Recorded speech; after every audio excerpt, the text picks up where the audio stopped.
This is a 5-minute video thinking through active shooter response, or however long I end up talking. Welcome to MadMinute Tacticians. Welcome to the channel. I'm not gonna say it.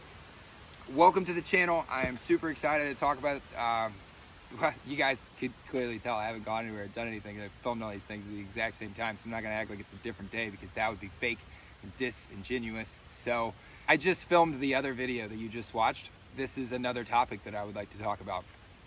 So we're gonna do it. Active shooter response, and what I like to call the Walmart.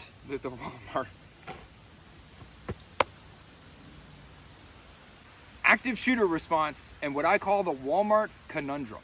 So there are a lot of, at least the news is making it seem like there are a lot of active shootings happening recently. A lot of these active shootings are being stopped by law enforcement, and that's awesome, but they also have the ability to be stopped by concealed carriers and have been recently, like Elijah Dickinson, who at 40 yards landed 8 out of 10 shots on target, and I have never seen anything that confirmed this. Someone out there probably knows the answer, but I just feel like it was out of a Glock 43X. I just feel like that's what the gun was, because it was 10 rounds, maybe a SIG P365 or something, but I feel like it was a 43X, which makes that 40-yard shot group even more impressive. And then when you see the, if you've seen the pictures of the shooter, not a big target. Concealed carriers can make a massive difference in those environments, but I think that there's some things that we should be thinking about before those environments, or in lieu of those environments. I don't know how to say that. You know what I mean. We should just be thinkers. The Walmart conundrum. Let's say that we're inside of Walmart and we start hearing gunshots, and we can deduce that it is an active shooter event, right? Perhaps someone runs by us. Maybe we can just tell because it's in the air. We make the decision that we don't have our family that day, or our family plan is that dad is going to respond and mom is going to extricate kids. Whatever the reasoning is behind our decision to respond and address that threat, because that doesn't always have to be our decision, right? We can leave the environment. This is a decision that you have to make for yourself and for your family and for that environment and for that day. If we do make the decision to address that threat, then we need to have some considerations that we've thought through before that. The first and biggest consideration that I can think of right out of the gate is that I am going to keep my gun in the holster under concealment until I can see my threat, until I can identify that threat. Now, I'm not saying that we should, when we're getting close, or if it seems like it's already very close, we need to get our gun out. But if we're on the other side of the store and can tell that we're on the other side of the store, if we can tell that there's distance from this shooter, and it doesn't have to be Walmart, this is just my scenario, but imagine a parade, outside environment where you've got distance to cover before you're even eligible to make a shot on the shooter.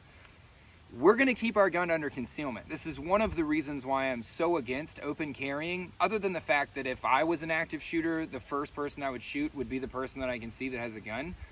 So I don't want to be an open carrier. But the number 2 reason is that I don't want anybody else to think I'm an active shooter. And I don't want to stress out people that don't like guns, so I conceal carry my gun, because everyone should conceal carry a gun.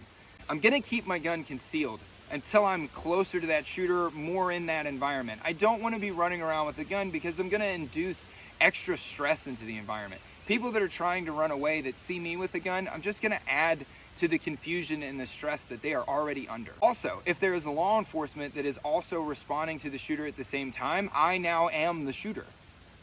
Don't be the guy with a gun in his hand when law enforcement is looking for a guy with a gun in his hand. Problem number 3 with pulling our gun out too soon inside of an active shooter environment is that many other people may also be trying to do the same thing that you are doing.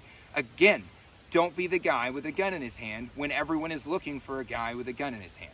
My opinion on active shooter response is that we've got to be very deliberate about when our firearm comes out. We've got to be very deliberate about when our firearm goes away. So if we do engage that threat and stop the threat from hurting other people and hurting us, remember, we're not trying to terminate anything. We're trying to stop the threat from hurting other people or hurting us. So when we feel satisfied with our rounds and their terminal effects on target, then we're gonna have to put our gun away too, because like I've said 15 times, don't be a guy with a gun in his hand when everyone is looking for a guy with a gun in his hand. So we're gonna confirm that we had positive effects on our threat, and then we're going to put our gun away. Or we're going to clear it and put our gun on the floor and wait for law enforcement to get there. During this time, if we carry medical supplies, then we can start applying medical aid to other people. Would like to throw a little asterisk in there though and say that there has been events where there's been more than one shooter, and it is worth taking a second to make sure that the environment is good. And where this is nice is maybe not clearing our firearm, but just reconcealing it. If we've been putting our time in on the range, then we should be able to get that gun out from concealment and into that environment in a second or two. If we're able to do that, then that gives us the ability to make ourselves less threatening to anyone else responding into the environment, but also make ourselves less threatening to people that are trapped in the environment with us. Putting our gun away and not being a man with a gun in his hand is a good thing. So, those are some of my thoughts on our active shooter response plans. And I just want to roll it up again at the end that we don't have to be the one that responds to the shooter. Sometimes the best thing that we can do is help those people around us get out of the structure. Remember, it's the FBI's rules. Run, hide, fight. Fighting should be our last resort, always and forever. We should solve and resolve problems in our life in a peaceful manner. But if there is no other option, I don't want to be the one that loses that fight. So remember, it's okay to be dangerous. I'll see you guys soon.